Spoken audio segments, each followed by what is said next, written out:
So for anybody who missed out on this, let me go ahead and just pause this real quick. Anybody who missed out on this, basically, there was this guy that worked at Panda Global, and it's another org, and he effectively was going around trying to create a competing event for like a very long-standing Smash event, and then trying to take them, like, kind of, he's trying to monopolize the market of Smash content around him, and he did that by what a lot of people assume to be positioning Nintendo against everybody else.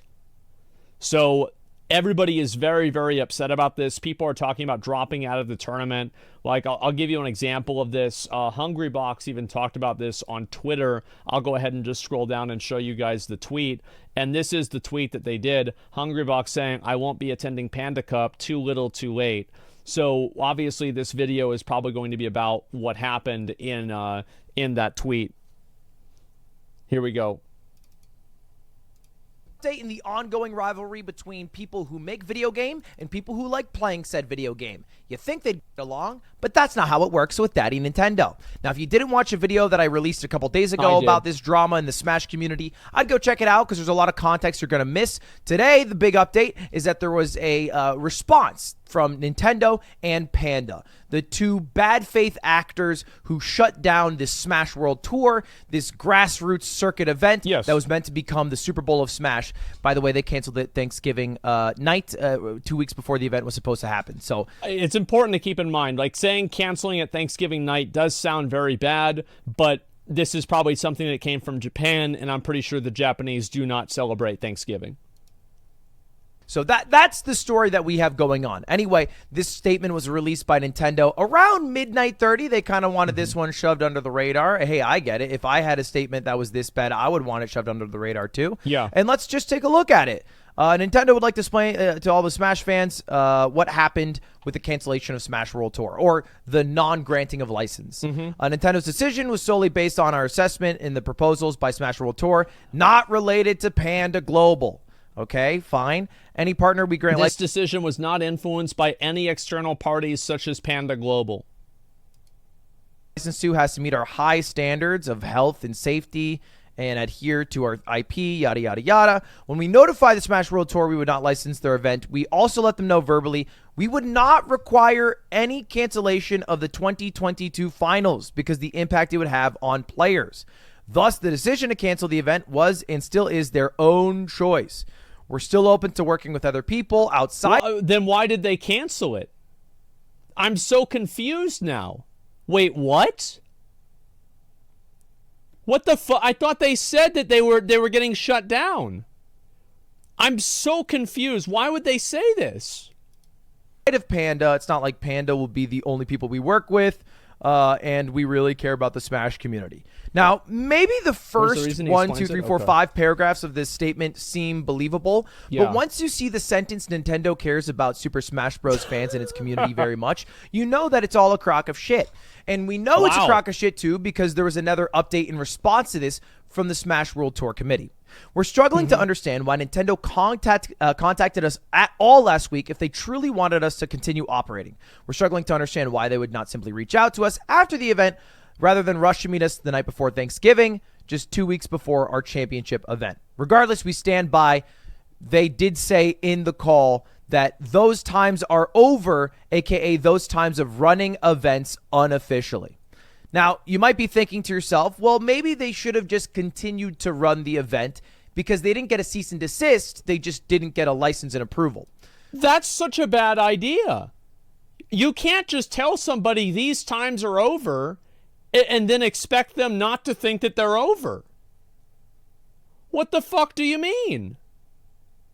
Yeah, like, do you think they want to fight with Nintendo? They don't want to deal with the copyright. They don't want to go to court for this. Why would they? They're worried about getting sued. Yeah, what the fuck? To which I would say, You could, but historically, Nintendo has cracked down on people who continue to operate when they're expressly told they're not going to be granted a license. Yeah. The example we have is with the Big House. Now, the Big House is one of the largest tournaments of the year, and during COVID, they wanted to run an online event. Now, the online event was using like Nintendo's IP in ways they didn't want. It had mods. It was like Slippy. Basically, Nintendo wasn't cool with it. So they reached out and they said, hey, we're not going to license your event. And the Big House chugged along. They said, we don't give a shit. We're going to continue on with our event until cease and desist. So we're going to share, we've received a cease and desist from Nintendo to cancel our upcoming, and this is 2 years ago, online event. We're informed we do not have permission to host or broadcast the event. We're forced to comply with the order and cancel the Big House Online for both Melee and Ultimate. Now, I will say this again, that I do not think Nintendo should have the right to do this. I think that to the extent that you release a product into the public, you lose some agency as to how the product is used by the public. This should be the trade that you get for being able to make money off of it. Like, people should have a right to do what they want with their product that you sold them. I dislike the idea that they have exclusive control over this. IP law is too strong. Yeah, it's overpowered, guys. Massively overpowered. We need a patch. That's another example of Nintendo saying, hey, we can't support your event. And then again, I want to say that it's the same thing. Like, I tell people, like, oh, you don't wear a raincoat if it's going to rain next week. That doesn't mean that you don't have to follow the rules. You have to follow the rules, but you can simultaneously follow the rules and also think they're bullshit. After continuing on with it, canceling said event. So just keep that in mind. I think this is why Smash World Tour... So there is a precedent for a Smash event getting shut down after they are told by Nintendo effectively these days are over, or not to do it, or it's not going to happen anymore. Felt forced to cancel the event. And now some people are saying, well, hey, they said you can run it, flip around and put it back on. But you can't do that because you probably already told all the people that are working on it that they're fired. You probably already let all those people go. The other professional players changed their plans. You can't flip-flop it. It's just not logistically possible. Flip-flop. You can't just keep flip-flopping. All right? It's not like a vasectomy. You can't just keep snipping and then putting it back together and snipping again. Ugh. I don't really know how vasectomies work, but I hope that covers my thoughts. I don't want to. Anyway, that was the response from Nintendo. But of course, there's one more weird thing that people have latched onto. Okay, what's this? And it's the emphasis that Nintendo placed on how Smash World Tour did not cover their health and safety. Health and safety. Interesting. Right. And this is what I talked about, They didn't expand upon this, and it seemed kind of vague because they were very much in line with Nintendo's policies on IP. So what is this health and safety problem? Well, there was this leak from Aiden, who's part of the Art of Me. I have received info that Lost Tech City, another tournament in Texas, a Totem Panda Cup event, requested Nintendo directly to use the Smash World Tour health and safety guidelines, received no pushback, and was granted a license. Smash World Tour has to play by different rules. Weird of Nintendo to double down given that. Really good point here. Another event that had the same, not only the same, they were using Smash World Tour's health and safety guidelines, but that event was fine? I don't get it. And so Nintendo licensed an event with identical health and safety guidelines. This is just so, bro, this is so shady. This is so fucking shady, man. Wow. Won't expand, obviously, because they're kind of just trying to do a put it under the rug of a statement. You know, that's why they released that shit at midnight 30. Now, I still waited to make a video about this because I wanted Panda to reply, and finally Panda Global did yesterday afternoon. And their statement, I don't know how it's possible, I thought was somehow worse than Nintendo's. The team that manages and administers the Panda Cup has worked diligently to create an exciting event. And this is actually a really good point.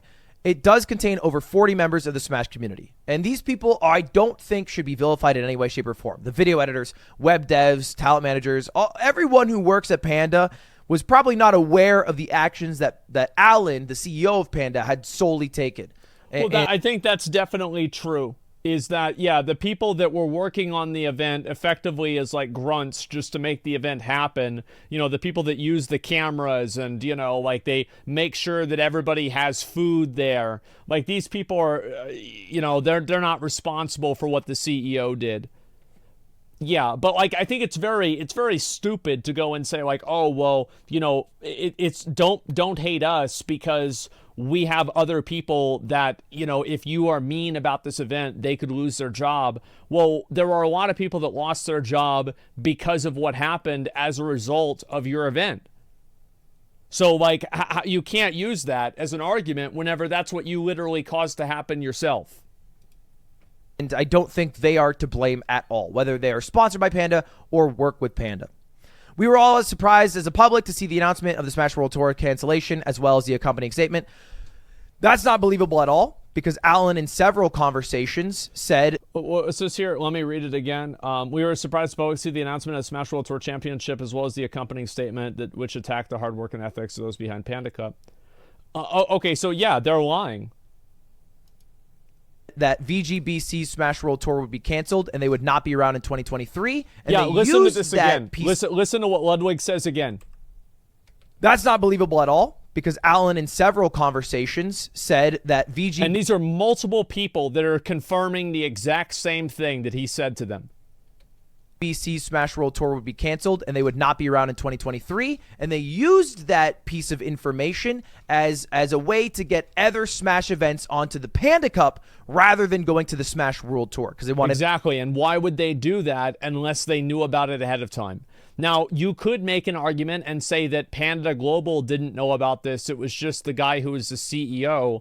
But I think whenever the guy who's the CEO is working explicitly to benefit his company that he is the CEO of, it is effectively he is acting as Panda Global in that time. Exclusivity it's so events. Fucked up. So I maybe as a whole, Panda didn't know about it, but Alan certainly did. And the one thing that I think is missing in this statement is any just whisper of Alan's presence. He hasn't tweeted on his own account. He hasn't done shit. He didn't sign this statement. I don't even know who wrote this. It was some ghost person. And that's what he should do. If I was Alan and I did this is the thing, right? Like if I'm trying to get out from under this controversy, the main thing to do whenever you're involved in a controversy is to say nothing. I have never seen somebody get involved in a controversy and then double down and start fighting with the viewers and start getting into everything. Like it has never helped anyone. Panda. Kanye, yeah, look at Kanye. Anyway, they continue that they are not someone who's engaged in conversations to shut down events, and Nintendo does their own thing, and we do our own thing, and we were happy to have 2 finals. And then they address some of the concerns. Pandas listen to the community and change our approaches to working with Somebody said even apologizing doesn't help. That's actually very true. If I was a Smash player, I would never trust Panda again. Because effectively what happened is that these people had 2 tournaments that they could compete in. Now they only have 1. So they have effectively created a monopoly on your job so they can pay you less money. So you make less money. You see what I'm saying? Based on the feedback. In the Smash World Tour statement, there are a number of accusations leveled against Dr. Allen, the CEO of Panda. Yeah. In reality, Dr. Allen, as Nintendo of America has corroborated, has been one of the more vocal supporters of the broader community and the Smash World Tour organizers. The reason they're saying Dr. Allen, he is a doctor, that's true, but they're doing this as an appeal to empathy, like, oh, he's a doctor, he wouldn't do this. This is very subtle messaging, but why would they use Dr. Allen and not his actual name whenever they are referring to the CEO of their own company? Come on. In internal conversation. This is crazy to me. This is crazy to me. I can believe that Allen was trying to fight for the community, but only if the community was meant to be under the umbrella of the Panda Cup. I mean, he truly... Well, he's not fighting for the community. Like, that's just not what's happening. Like, again, if somebody is doing something that's in their own best interest, it's not an accident. He's not... Yeah, obviously he wants everybody to be under his umbrella because he's holding the umbrella. That's why. Of fucking course. Was like a Pokemon villain. Getting a doctorate's pretty hard. I can understand wanting to be addressed as doctor. Really? You can understand that? What about not using his last name? Even though he's like a public figure that everybody know. It's not like nobody knows his name. Everybody knows his name. Like it's just, come on. It's clear what they're doing. I wanted to level the world into an entire ocean so he could rebuild it himself. It's like textbook Nintendo villain, which maybe is why Nintendo liked him. This all makes sense. Anyway, they do acknowledge, however, and regret the interaction between Alan and Beyond the Summit, in which he spoke in a manner that did not reflect either guidance from Nintendo or our own standards. This, of course, is referring to when Alan talked to Beyond the Summit, and he wanted broadcasting rights for all the tournaments that were under the Panda Cup. Yeah. Now, Beyond the Summit owns those broadcasting rights because, I mean, just to be honest, they're one of the best at it. They get a lot of views when they run events. Well, they're spending a lot of money on broadcasting it, so they want to have ownership of it so they can make the most money off of it. It's pretty simple. Their stream events for other companies, and they pay them a lot better than most people would. So they didn't want to give these rights up for free because that's how they make a lot of their money. And Alan threatened that they would no longer be able to work with Nintendo if they didn't give Panda the license to stream the events, which I don't know. I don't know crimes and laws. Feels like it breaks some. Am I crazy? Feels like a threat. I don't know. I feel like even though it doesn't break a law, it certainly breaks a moral guideline. This is an ethical guideline that is clearly being broken. That this person is now weaponizing his connection with a large company to leverage, to strong arm other people into giving him something for free that he should pay for. Yeah, he's intimidating them. Absolutely. I don't know. This feels like a slap on the wrist for threatening one of the largest companies in all of Smash, saying that you have to give us rights to broadcast, otherwise you won't be able to do what makes your business run anymore. It doesn't seem like the only way this statement to me is good is if Panda ditched Alan and then moved on with their own employees trying to do the best they can in the Smash and FGC scenes. Yeah, I don't think that anybody should forgive this just because they put out a statement. Because, like, they're putting out a statement, but this isn't... It's not really helping anything. It doesn't solve... They're basically saying, we're sorry that we won. You know, we're sorry that we, as a result of our unethical behavior, we are now at an advantageous position. There's no actionable language in this statement. They're just acknowledging that it happened. So why would anybody be a part of this? Nintendo's been shooting like this for over 10 years. Big surprise here. It takes two to tango with this. Obviously, it's not like Panda Global had no idea about this. It makes zero sense to me that they're bullshit. still trying to be married to Alan. Maybe he just has full ownership and there's no way for them to do that. But what Alan has done, in my mind, is 1,000 times worse than what G2 Carlos did.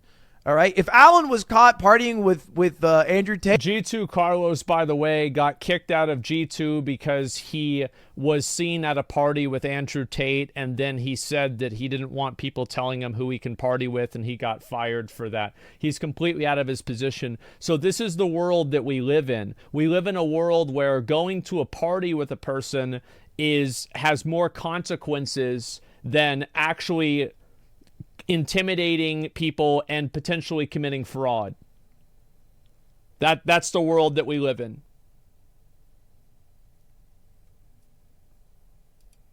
Hey, fuck, man. I'd be at Panda Cup the next week. All right. I'd think he's a piece of shit for it, but at least it doesn't affect the intrinsic community, which is trying to support a game. Yeah, this actually hurts people. Like, there are people that have been tangibly affected by the actions of Panda Global in a way that with this fucking dumbass partying with Andrew Tate, nobody lost their job because of this. Nobody is going to have to, relocate because of this. Nobody's going to be behind on rent. Nobody needs to take out a loan because of this. Nobody's actually being hurt, except Carlos, right? That's it. That is so very hard to support. Anyway, the statement ends by saying we put a lot of hours into it and we're looking forward to our event in the promising future of Smash. Great. So basically the statement was like, hey, we didn't know this was going to happen. Oops, fair enough. let's just keep going. And the only thing that I will give to Panda is that I don't think that they have the direct control to cancel events on Nintendo's behalf. I don't believe they have that. I believe that is solely in Nintendo's discretion. I don't think Alan is that connected, but I do. I don't think that he's that connected either. I think that it's that he can move things in that direction. And whenever I'm hearing health and safety is the reason why Nintendo pulled out, and then we have Dr. Allen, a.k.a. a medical professional regarding health and safety, how do you not put the two on top of two? Like, am I crazy? I do think he might have key information that lets him know, even ahead of the people whose events are about to be canceled, what events might be licensed or not licensed. Yeah. And maybe he uses that information to try to gain more and more power in the community by trying to strong arm a lot of the smaller event organizers to be a part of his Panda Cup so that it's much bigger, and eventually dominates the scene as a whole. Well, that's clearly what he's done. I mean, it's like they acknowledge, so like nobody is saying that it was a lie that he tried to intimidate beyond the summit. Like, this is just acknowledged as something that is true. So if it's not a lie that he did that, why wouldn't we just assume that he did everything else as well? And he wouldn't go around talking shit like that if he didn't know that it was true. In a way, it would be okay if he was going around talking shit like that if it wasn't true. But the fact that it was true is what makes it bad. We cannot assume they just took the word of one doctor, bro. This is super hard to believe. Nintendo's always been doing stupid shit. We can't just assume one doctor overrides the entire review process. But just one attorney. That shitty would happen, though. So how can you not assume that he clearly has some form of influence whenever he has gone to multiple people from multiple different events and he has threatened to have their events shut down and he's successfully done so? And what he said that he would do happened. How can you not think it's him? Like, I mean, really, like he said it was going to happen before it happened, then it happened. Maybe not direct control. No, I don't think he flipped the switch. I think that he influenced a person down the line to flip the switch. That's at least what it feels like to me on the surface without seeing more receipts and information. How did the community respond to this? These two twit longers? Well, a lot of people dropped from the Panda Cup. Now, again, the Panda Cup was meant to happen December 18th. In literally 2 weeks. 2 weeks, the week after the Smash Box or chess boxing event that I'm running, and Hungry Box, one of the best players in the world, dropped. Wizrobe, one of the best players in the world, dropped. Fendrick, who was meant to commentate the event and had a contract to commentate it, also dropped. And there was actually a concern from a lot of people because they had signed contracts, they had signed NDAs with Panda that they would get into legal trouble. And this was a funny thing. Ken Shen, who works at Liquid, used to work at Beyond the Summit, had a lawyer look over the NDA he signed with Panda, and apparently it only replies to parcels of real estate. We also have to keep in mind, like, Panda is not going to start suing a bunch of players. If Panda starts suing a bunch of players for not going to their event after they used unethical behavior in order to make the event happen, they're committing career suicide. So they're not going to sue you. A bad copy paste or a template they didn't change, but it's not just mine that's messed up either. If you sign one, double check it. So they didn't even get their NDAs correctly signed. That's kind of funny. And then the shit hit the fan when Panda employees and signed players started to drop. Wow. Wadi, he left Panda. Coney, one of the biggest Smash Ultimate commentators, he's leaving Panda. These are very hard decisions to make, by the way, right? It is not an easy thing to be a free agent in the Smash scene. That is a very known fact. There's not a lot of money that flows into this community. And so to be a free agent when you are getting a safe, comfortable paycheck from someone, even if that someone is led by what seems to be an asshole villain of a Pokemon show, sucks and is hard. So I think this is super brave and not expected from anyone who left Panda.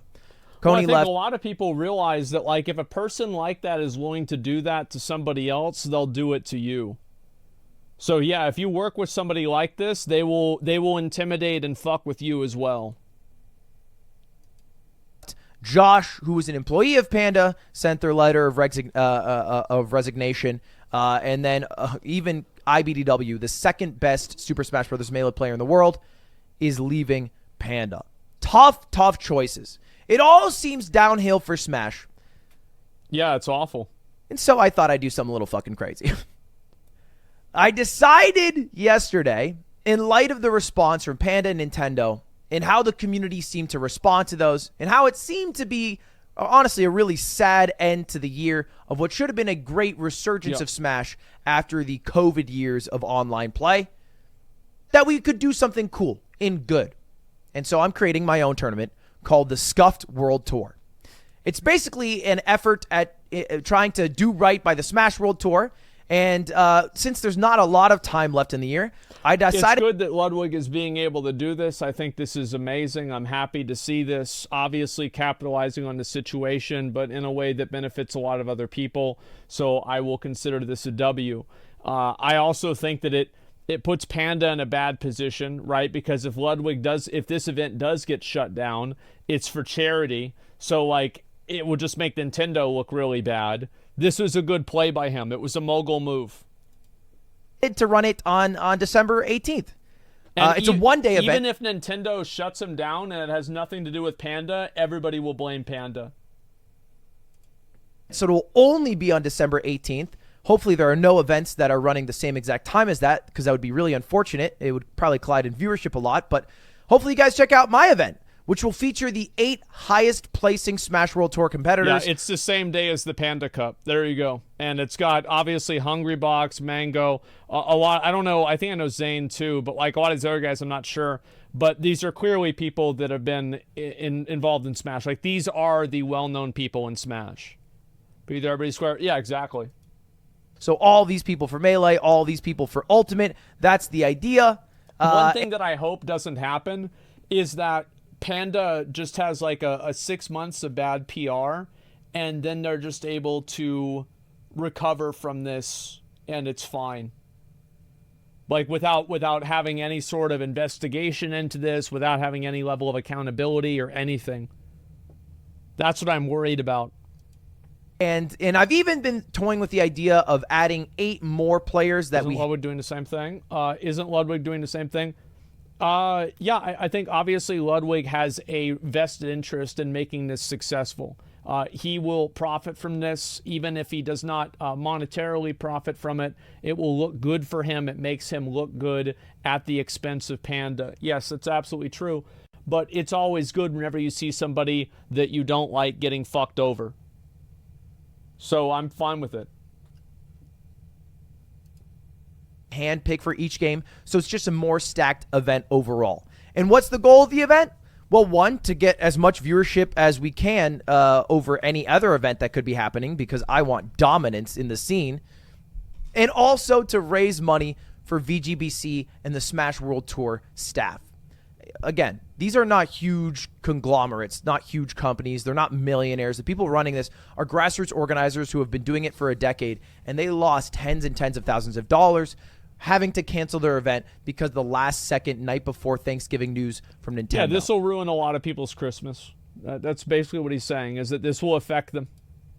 And so it only seems fair to me if we're able to join together as a community for one final event in the year, a final hurrah, get the best players in the world to play, and try to raise money for a good cause. And I'm putting up $25,000 for Melee and $25,000 for Ultimate for prize pooling, as well as flying all the people out. So that's my plan. Hopefully you guys tune in for that one. It should be a fun event. And that's it. That's the final update.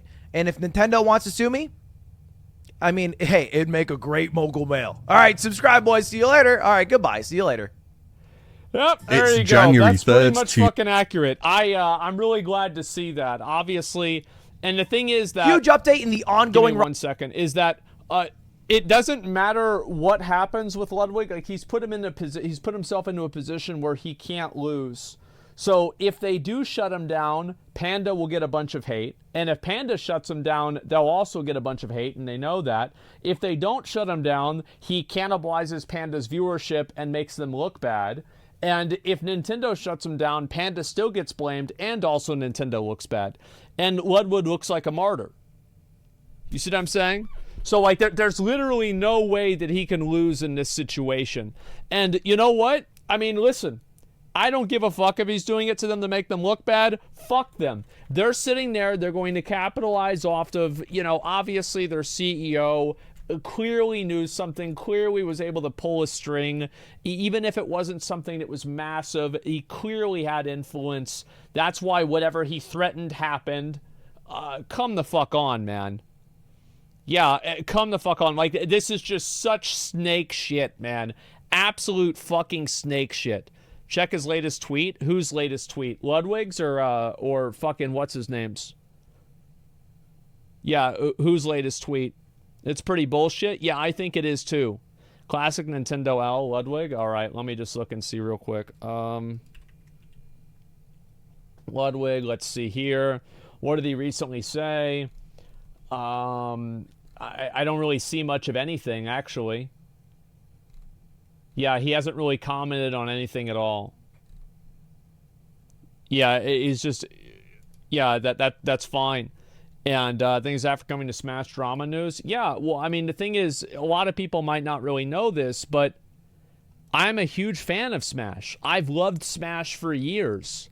I've watched multiple tournaments before. I played Smash since I was 11. Okay, I was there. Actually, since before then, because I played the original. But I owned... Melee was the first game that I owned. I just played somebody else's, the original one. It was like my cousin's. But, yeah, like, I was there fucking 3,000 years ago in 2001. And it was great.